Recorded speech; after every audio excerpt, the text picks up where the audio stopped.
ಹೌದು ಮಾವಯ್ಯ, ಅವಳಿಗೆ ಕೂಡ ಇಷ್ಟವೇ, ಆದ್ರೆ ಅವಳು ಕೊಂಚ ನಾಚಿಕೆ ಪಡ್ತಾ ಇದ್ದಾಳೆ. ಹೇಗೋ ನೀವೇ ಅವಳೊಂದಿಗೆ ಮಾತಾಡಿ ಅಂಥೇಳಿ ಸುಕನ್ಯಾ ಹೊರಟು ಹೋದ್ಲು. ಸರಿ, ಅವಳನ್ನ ಒಳಗಡೆ ಬರೋದಕ್ಕೆ ಹೇಳು ಅಂತ ಹೇಳ್ದೆ. ಅವಳು ಹೋಗಿ ನನ್ನ 2ನೇ ಸೊಸೆಯನ್ನ ಕರೆದುಕೊಂಡು ಒಳಗೆ ಕಳ್ಸೋದ್ಲು. ಇನ್ನು ನನ್ನ 2ನೇ ಸೊಸೆ ನಾಚಿಕೆಯಿಂದ ರೂಮಿಗೆ ಬಂದ್ಲು. ಅದು ಮಧ್ಯಾಹ್ನ. ನಿಮ್ಗೆ ಇದಕ್ಕಿಂತ ಮುದ್ದೆ ಕೂಡ ಹೇಳಿದೀವಿ, ನಮ್ಮ ಮನೇಲಿ ಮಧ್ಯಾಹ್ನ ಮಲ್ಕೊಳ್ತಾರೆ ಅಂತ. ನನ್ನ ದೊಡ್ಡ ಸೊಸೆ, ನನ್ನ ತಂಗಿ ಅವರ ರೂಮಲ್ಲಿ ಮಲ್ಕೊಂಡಿದ್ದಾರೆ. ನಾನು ನನ್ನ ರೂಮ್ನಲ್ಲಿ ಅವಳೊಂದಿಗೆ ಇದ್ದೇನೆ. ಇತ್ತ ಬಾ ರಚನಾ ಅಂತ ಕರೆದೆ. ನನ್ನ 2ನೇ ಸೊಸೆ ಕೊಂಚ ಗಂಡು ಬೀರಿ ಥರ ಶರ್ಟ್ ಪ್ಯಾಂಟ್ಗಳನ್ನು ಹಾಕೊಂತಾಳೆ. ಆ ದಿನ ಕೂಡ ಟೀ ಶರ್ಟ್, ಮಿಡ್ಡಿ, ಮೊಣಕಾಲ್ವರೆಗೂ ಹಾಕೊಂಡಿದ್ದಾಳೆ. ಬಂದು ನನ್ನ ಪಕ್ಕದಲ್ಲಿ ಕೂತ್ಕೋ ಅಂತ ಹೇಳ್ದೆ. ನನ್ನ ಪಕ್ಕದಲ್ಲಿ ಹಾಗೇನೆ ಕೂತ್ಕೊಂಡಿದ್ದಾಳೆ. ನಾನು ಅವಳ ಕೈಯನ್ನು ತೆಗೆದುಕೊಂಡು ಆ ಬೆರಳುಗಳನ್ನ ಅವಳ ಕಡೆಗೆ ನೋಡಿದೆ.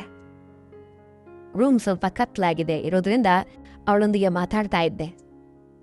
ಅವಳ ಕೈಯ ಬೆರಳುಗಳನ್ನು ಹಿಡ್ಕೊಂಡು ಈಗ ನಾನು ಅವಳ ಪಕ್ಕಕ್ಕೆ ಜರುಗಿ ಅವಳ ಕೈಗೆ ಕೊಡುತ್ತಾ ರಚನಾ ಅಂತ ಕರೆಯೋದಕ್ಕೆ ಅವಳು ತಲೆಯನ್ನ ನನ್ನ ಕಡೆಗೆ ತಿರುಗಿಸುತ್ತಲು. ತಕ್ಷಣ ಅವಳಿಗೊಂದು ಮುತ್ತನ್ನ ಕೊಟ್ಟು ಅವಳಿಂದ ಹೆಚ್ಚು ಪ್ರತಿಕ್ರಿಯೆ ಬರಲಿಲ್ಲ. ಆದರೆ ಹಾಗೇನೇ ಇದ್ದಾಳೆ. ನಾನು ಇನ್ನೂ ಒಂದು ಸ್ವಲ್ಪ ಉತ್ತೇಜಿತನಾದಿ ಸುಮಲೆ ಸುಳಿಸುತ್ತಾ ಇದ್ದೇನೆ. ಈಗ ಕೊಂಚ ಅವಳಲ್ಲಿ ಚಲನೆ ಮೊದಲಾಯಿತು. ಅವಳು ಕೂಡ ನನಗೆ ಸಹಕರಿಸ್ತಾ ಇದ್ದಾಳೆ ಆ ವಿಚಾರದಲ್ಲಿ. ಆದರೆ ಇನ್ನು ಅವಳ ಕೈಗಳು ನಡಗ್ತಾ ಇದ್ದಾವೆ. ಅದು ಸಹಜವೇ ಅಲ್ವಾ? ಪ್ರಿಯ ವೀಕ್ಷಕರೇ, ನಮ್ಮ ಚಾನಲನ್ನು ಸಬ್ಸ್ಕ್ರೈಬ್ ಮಾಡಿ. ಹೊಸ ಕಥೆ ಬರೆಯೋದಕ್ಕೆ ಪ್ರೋತ್ಸಾಹ ಸಿಗುತ್ತೆ. ಇದಕ್ಕಿಂತ ಮುಂಚೆ ಕೂಡ ನನ್ನ ದೊಡ್ಡ ಸೊಸೆಯ ಕೈಗಳು ಕೊಂಚ ನಡಗಿದ್ವು. ದಿನಗಳು ಕಳೀತಾ ಇದ್ದಂತೆ ಈಗ ನನ್ನೊಂದಿಗೆ ನಡುಕ ಕಡಿಮೆಯಾಗಿ ಸಂಕೋಚ ಹೊರಟು ಹೋಗಿದೆ. ಅದೇ ನನ್ನ 2ನೇ ಸೊಸೆಗೂ ಆಗುತ್ತೆ ಅಂಥೇಳಿ ನನಗೆ ಚೆನ್ನಾಗಿ ಗೊತ್ತಿತ್ತು. ಇನ್ನು ನಾನು ಅವಳನ್ನ ಅಕ್ಕ, ಅಮ್ಮ ಮಲಗಿದಾರಾ ಅಂತ ಕೇಳಿದೆ. ಅವಕ್ಕೆ ಅವಳು ಹೌದು ಅನ್ನುತ್ತಾ ಮೆಲ್ಲಗೆ ಉತ್ತರ ನೀಡಿದ್ಲು. ಒಂದು ಬಾರಿ ನಾನು ಹೋಗಿ ನೋಡಿ ಬರ್ತೇನೆ, ಇಲ್ಲೇ ಕೂತ್ಕೋ ಅಂತ ಅವಳಿಗೆ ಹೇಳ್ದೆ. ನನ್ನ ರೂಮಿನಿಂದ ಎದ್ದು ನನ್ನ ತಂಗಿ ಮತ್ತು ದೊಡ್ಡ ಸೊಸೆ ಇದ್ದ ರೂಮಿಗೆ ಹೋಗಿ ಗಮನಿಸ್ದೆ. ಅವಳು ಗೊರಕೆ ಹೊಡೆಯುತ್ತಾ ನಿದ್ರಿಸ್ತಾ ಇದ್ದಾರೆ. ಈಗ ನನ್ನ ಕೆಲಸ ಸುಲಭ ಆಗುತ್ತೆ ಅಂಥೇಳಿ ಡೋರನ್ನ ಹತ್ತಿರಕ್ಕೆ ಎಳೆದು ಮುಚ್ಚಿ ನನ್ನ ರೂಮಿಗೆ ಬಂದು ಮರಳಿ ಅವಳ ಪಕ್ಕದಲ್ಲಿ ಕೂತ್ಕೊಂಡೆ. ಅವಳಿಗೊಂದು ಹಗ್ಗನ್ನ ಕೊಟ್ಟೆ. ಅವಳು ಕೂಡ ನನಗೊಂದು ಹಗ್ಗನ ಕೊಟ್ಲು. ಅವಳ ಮೇಲೆ ವಾಲ್ ಹೋಗ್ಬಿಟ್ಟೆ. ಇನ್ನು ಮೆಲ್ಲಗೆ ಕಾರ್ಯವನ್ನ ಪ್ರಾರಂಭಿಸೋಣ ಅಂತಂದುಕೊಳ್ಳುವ ಸಮಯದಲ್ಲಿ ಹಾನಿಂದ ಯಾವುದೋ ಒಂದು ಶಬ್ದ ಕೇಳಿಸ್ತು. ಯಾರೋ ಲೈಟನ್ನು ಹಾಕಿದ್ರು. ಶಬ್ದ ಕೇಳಿಸಿದ ತಕ್ಷಣ ಕಂಗಾಲಾಗಿ ನನಗೆ ಬೆವರು ಸುರಿದು ಬಿಡ್ತು. ತಕ್ಷಣ ನನ್ನ ಚಿಕ್ಕ ಸೊಸೆ ತನ್ನ ಟೀ ಶರ್ಟನ್ನು ಸರಿ ಮಾಡಿಕೊಂಡು ಡೋರ್ ತೆಗೆದು ಯಾರಪ್ಪ ಅಂಥೇಳಿ ಗಮನಿಸಿದ್ಲು. ಅಲ್ಲಿ ನೋಡಿದ್ರೆ ನನ್ನ ದೊಡ್ಡ ಸೊಸೆ ನಿದ್ರೆಯಿಂದ ಎದ್ದಿದ್ದಾಳೆ. ಅದೇ ವಿಷಯವನ್ನು ನನಗೆ ಸಂಜ್ಞೆ ಮಾಡಿ ಅಕ್ಕ ಅಂತ ಹೇಳಿದ್ಲು. ಏನು ಹಾಗಲ್ಲ, ಹತ್ತಿರಕ್ಕೆ ಬಾ, ನಿನ್ನ ಅಕ್ಕನಿಗೂ ಈ ವಿಷಯ ಗೊತ್ತಿದೆ ತಾನೆ ಅಂಥೇಳಿ ಹೇಳಿದ್ರು ಕೂಡ ಕೇಳಿಸಿಕೊಳ್ಳದೆ ರೂಮಿನಿಂದ ಹೊರಟು ಹೋದ್ಲು ತನ್ನ ಚಿಕ್ಕ ಸೊಸೆ ರಚನಾ. ನನ್ನ ಪ್ರಾಣ ತಣ್ಣಗಾಗೋಯ್ತು. ಇಷ್ಟರಲ್ಲಿ ನನ್ನ ದೊಡ್ಡ ಸೊಸೆಯ ರೂಮಿಗೆ ಬಂದ್ಲು. ಅವಳು ಲೈಟ್ಗಳನ್ನು ಆನ್ ಮಾಡಿ ನನ್ನನ್ನು ನೋಡಿ ಸ್ತಬ್ಧರಾಗಿ ಏನು ಅನ್ನದೇ ಹಾಗೆ ನಿಂತ್ಬಿಟ್ಲು. ಇನ್ನು ನಾನೇ ಮುಂಚೂಣಿಯನ್ನು ತೆಗೆದುಕೊಂಡು ನಾನು ದೊಡ್ಡ ಸೊಸೆಯೊಂದಿಗೆ ರಚನಾ ರೂಮಿಗೆ ಬಂದ್ಲು. ಖಾಲಿಯಾಗಿರೋದು ಪ್ರತ್ಯೇಕವಾಗಿ ಒಂದು ಭಾರಿ ಪ್ರಯತ್ನಿಸಿದೆ. ನೀನೇನೋ ಶಬ್ದ ಇಲ್ಲದೆ ಆಸೆ ಹುಟ್ಟಿಸಿ ಏನು ಹೇಳದೆ ಉಳಿದು ಬಿಟ್ಟೆ. ನನಗೇನೋ ತಡೆಯೋದಕ್ಕಾಗ್ತಿಲ್ಲ. ದಿನ ರಚನಾ ನನ್ನ ಕಣ್ಣೆದರೆ ತಿಳ್ತಾಳೆ. ಏನು ಮಾಡೋಣ ಅಂತಂದ್ರೂ ಕೂಡ ನೀನು ಅಮ್ಮ ಅಲ್ಲೇ ಇರ್ತಾಳೆ, ನಿಮ್ಮಮ್ಮ ಅಲ್ಲೇ ಇರ್ತಾಳೆ. ನಾನೇ ಅವಕಾಶ ತಗೊಂಡು ಏನಾದರೂ ಮಾಡೋಣ ಅಂಥೇಳಿ ತುಂಬ ಬಾರಿ ಪ್ರಯತ್ನವನ್ನು ಮಾಡಿದೆ. ಅವಕಾಶ ಸಿಗದೆ ನೀವೆಲ್ಲರೂ ಮಲಕೊಂಡ್ಮೇಲೆ ರಚನಾಳನ್ನು ಹತ್ತಿರಕ್ಕೆ ಕರೆದುಕೊಂಡೆ. ಇಷ್ಟರಲ್ಲಿ ನೀನು ಹಾಲಿನಲ್ಲಿ ಲೈಟನ್ನು ಹಾಕಿ ಹಾಳ್ಗಿಡಬಿಟ್ಟೆ ಅಲ್ಲ ಅಂತಂದೆ. ಅಯ್ಯೋ ಪಾಪ, ತಂಗಿ ತುಂಬ ಬೇಜಾರ್ಪಟ್ಟಿದ್ದಾಳೋ ಏನೋ. ನೀವು ಕೂಡ ತುಂಬ ನಿರಾಶೆ ಹೊಂದಿದ್ದೀರಾ. ನನ್ನನ್ನು ಕ್ಷಮಿಸಿ. ನೀವು ಬಾತ್ರೂಮ್ಗೆ ಹೋಗಿ ಬನ್ನಿ. ನೀವು ಬರೋದ್ರ ಒಳಗಡೆ ಹಾಸಿಗೆಯ ಹೊದಿಕೆಯನ್ನು ಬದಲಾಯಿಸಿಡ್ತೀನಿ. ಇಲ್ಲದೇ ಇದ್ರೆ ಅಮ್ಮ ನೋಡಿದ್ರೆ ಮನೆ ಹಾಳಾಗೋಗುತ್ತೆ ಅಂತ ಹೇಳಿದ್ಲು ನನ್ನ ದೊಡ್ಡ ಸೊಸೆ ಸುಕನ್ಯೆ. ನೀವು ಹಳೆಯ ಭಾಗಗಳನ್ನು ನಾನು ಡಿಸ್ಕ್ರಿಪ್ಷನ್ನಲ್ಲಿ ಹಾಕಿದ್ದೀನಿ. ಭಾಗ 1, 2, 3, 4 ನೋಡಿ ಪೂರ್ತಿ ಕತೆ ಅರ್ಥ ಆಗುತ್ತೆ. ಮನೆ ಹಾಳಾಗಿ ಹೋಗುತ್ತೆ ಅಂತ ಹೇಳಿ ಬೆಡ್ ಮೇಲಿನ ಬೆಡ್ಶೀಟನ್ನು ತೆಗಿತಾ ಇರಬೇಕಾದ್ರೆ ನಾನು ಎದುರು ಬಾತ್ರೂಮ್ಗೆ ಹೋಗೋಣ ಅಂತ ಹಾಲಿಗೆ ಬಂದೆ. ನಮ್ಮ ಚಿಕ್ಕ ಸೊಸೆ ನನ್ನ ತಂಗಿ ಅದೇ ರೂಮಲ್ಲಿದ್ದಾರೆ. ಅವ್ರೇನು ಮಾಡ್ತಾ ಇದ್ದಾರೆ ಅಂತ ಕರ್ಟನ್ ಸಂದಿಯಿಂದ ನೋಡಿದೆ. ನನ್ನ ಸೊಸೆ ಅತ್ತ ಕಡೆ ತಿರುಗಿ ನಿದ್ರೆ ಮಾಡ್ತಾ ಇದ್ದಾಳೆ. ನನ್ನ ತಂಗಿ ಗೊರಕೆ ಹುಡಿಯುತ್ತಾ ಇದ್ದಾಳೆ. ತಕ್ಷಣ ನಾನು ರೂಮಿಗೆ ಹೋದೆ. ಅಲ್ಲಿ ನನ್ನ ಸೊಸೆ ಹಾಸಿಗೆ ಮೇಲಿನ ಬೆಡ್ಶೀಟನ್ನು ಬದಲಾಯಿಸ್ತಾ ಇದ್ದಾಳೆ. ಅವಳನ್ನ ಒಂದು ತಬ್ಕೊಂಡು, ಮಾವಯ್ಯ ಅಮ್ಮ ಬಂದು ಬಿಡ್ತಾಳೆ, ಈಗ ಬೇಡ ಅಂತ ಹೇಳಿದ್ಲು. ನಾನು ಕೇಳಿಸ್ಕೊಳ್ಳೋದೆ ಅವಳನ್ನು ಹಿಡ್ಕೊಂಡೆ. ಕೊಂಚ ಹೊತ್ತಿಗೆ ದಣದು ಕಣ್ಣುಗಳನ್ನು ತೆರೆದು ನೋಡಿದ್ರೆ ನನ್ನ ಚಿಕ್ಕ ಸೊಸೆ ಬಾಗಿಲಿನ ಹತ್ತಿರ ನಮ್ಮಿಬ್ಬರನ್ನು ನೋಡ್ತಾ ನಿಂತು ಬಿಟ್ಟಿದ್ದಾಳೆ. ಇಬ್ಬರು ಒಂದು ಕ್ಷಣ ಹಾಗೆ ನೋಡ್ತಾ ಉಳಿದ್ಬಿಟ್ವಿ. ನಮ್ಮಿಬ್ಬರು ಬಾವು ಬಂಧನದಲ್ಲಿ ಸರಿಯಾಗಿಬಿಟ್ಟಿದ್ವಿ. ನನ್ನ ಚಿಕ್ಕ ಸೊಸೆ ನಮ್ಮನ್ನು ಹಾಗೆ ನೋಡಿ ಡೋರನ್ನು ತೆರೆದುಕೊಂಡು ಹಾಗೆ ಇದ್ದು ಬಿಟ್ಲು. ನಾನು ಸಡನ್ನಾಗಿ ಬಾತ್ರೂಮ್ಗೆ ಹೋದೆ. ಅವ್ರೇನು ಮಾತಾಡ್ಕೊಳ್ತಾ ಇದ್ದಾರೆ ಕೇಳಿಸ್ಕೊಳ್ಳೋಣ ಅಂಥೇಳಿ ಡೋರ್ ಹತ್ತಿರ ನನ್ನ ಕಿವಿಯನ್ನು ಇಟ್ಟು ಕೇಳ್ತಾ ಇದ್ದೆ. ಆದರೆ ಅವರು ಏನೋ ಮಾತಾಡ್ಕೊಳ್ತಾ ಇದ್ದಾರೆ, ಅದು ನನಗೆ ಸ್ಪಷ್ಟವಾಗಿ ಕೇಳಿಸ್ತಾ ಇಲ್ಲ. ಬಾತ್ರೂಮಿಂದ ಹೊರಗಡೆ ಬಂದಾಗ ನನ್ನ ದೊಡ್ಡ ಸೊಸೆ ಸುಕನ್ಯಾ ಅಲ್ಲಿಲ್ಲ. ನಮ್ಮ ಚಿಕ್ಕ ಸೊಸೆ ಮಂಚದ ಮೇಲೆ ಬೆಡ್ಶೀಟನ್ನು ಬದಲಾಯಿಸ್ತಾ ಇದ್ದಾಳೆ. ಸುಕನ್ಯಾ ಎಲ್ಲಿದ್ದಾಳೆ ರಚನಾ ಅಂತ ಕೇಳಿದೆ.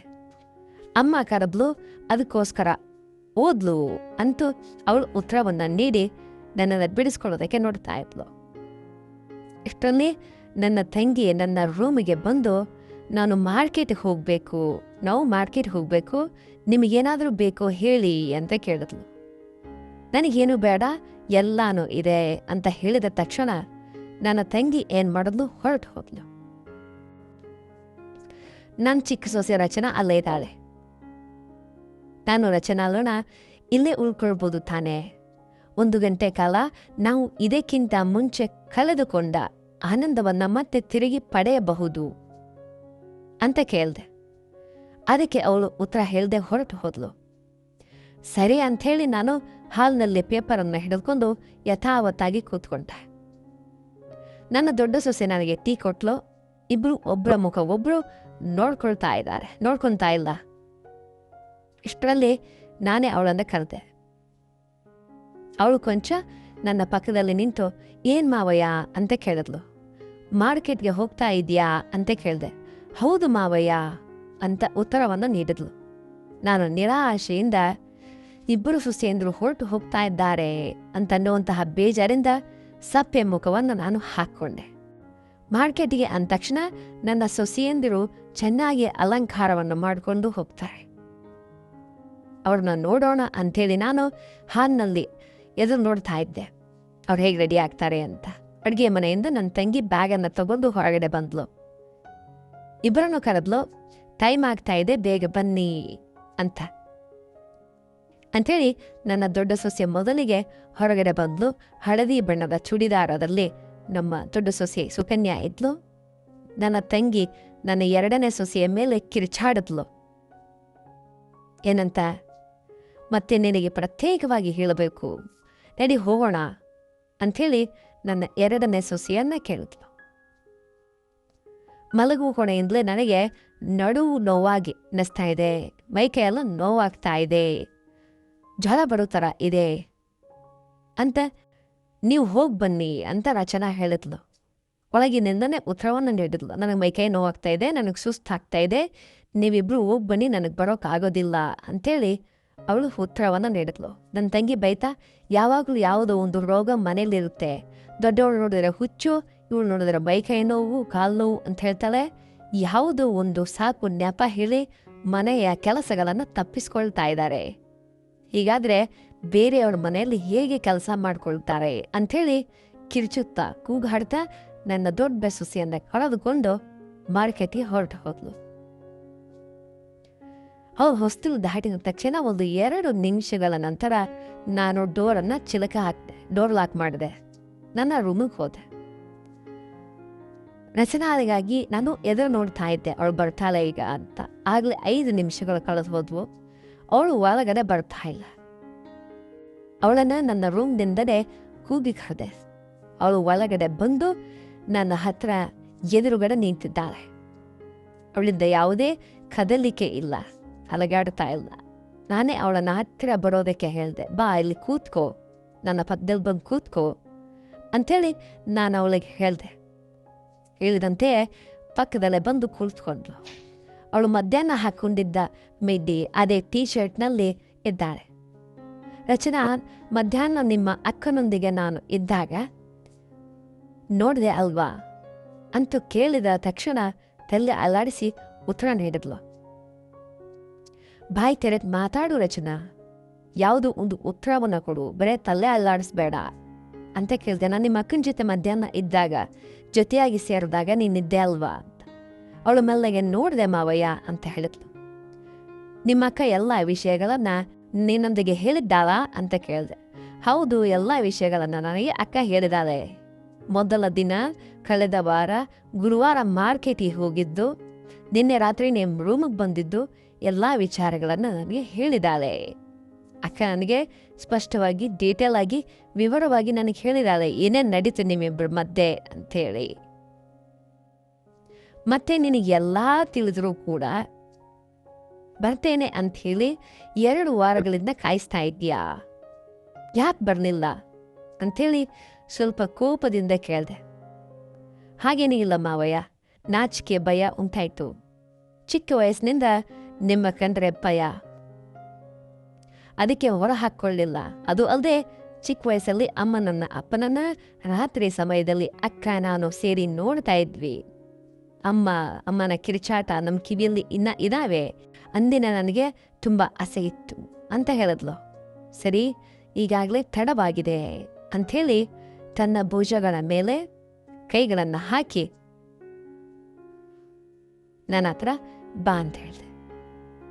ಅವಳು ನಾಚಿಕೆಯಿಂದ ಮುಖವನ್ನು ಆ ಕಡೆ ಸೇರಿಸಿ ಇತ್ತ ತಿರುಕೊಳ್ತಾ ಇದ್ದಾಳೆ. ನನಗೆ ದೊಡ್ಡ ಸೊಸೆ ನೀಡಿದ ಸಹಕಾರ ಚಿಕ್ಕ ಸೊಸೆಯಿಂದ ಅಷ್ಟು ಬೇಗನೆ ಬರ್ತಾ ಇಲ್ಲ. ಕೊನೆಯಲ್ಲಿ ಟ್ಯೂಬ್ ಲೈಟ್ ಇರೋದ್ರಿಂದ ಅನಿಸುತ್ತೆ ಕಿಟಕಿ ಬಾಗಿಲುಗಳನ್ನು ಮುಚ್ಚಿ ಕೋಣೆಯಲ್ಲಿ ಟ್ಯೂಬ್ ಲೈಟ್ ಆಫ್ ಮಾಡಿ ಕತ್ತಲೆಯಲ್ಲಿ ತನ್ನ ಪಕ್ಕದಲ್ಲಿ ಮತ್ತೆ ಅದೇ ಸ್ಥಿತಿಯಲ್ಲಿ ಕೂತ್ಕೊಂಡೆ. ಈಗ ಅವಳು ನನಗೆ ಸಹಕರಿಸ್ತಾ ಇದ್ದಾಳೆ. ಅವಳು ಕೂಡ ನನ್ನ ಹತ್ತಿರ ನನ್ನ ಪಕ್ಕದಲ್ಲಿ ಕೂತ್ಕೊಂಡಿದ್ದಾಳೆ, ನನ್ನ ಭುಜದ ಮೇಲೆ ಕೊಡ್ತಾ ಇದ್ದಾಳೆ, ಚೆನ್ನಾಗಿ ಸಹಕಾರವನ್ನು ಕೊಟ್ಟಿದ್ದಾಳೆ. ಇಬ್ಬರು ಸ್ವರ್ಗದಲ್ಲಿ ತೇಲ್ತಾ ಇದ್ದೀವಿ.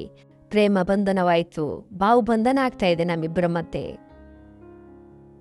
ಪ್ರಿಯ ವೀಕ್ಷಕರೇ, ಮುಂದಿನ ಭಾಗ 6 ಅಂತೇಳಿ ಕಮೆಂಟ್ ಮಾಡಿ.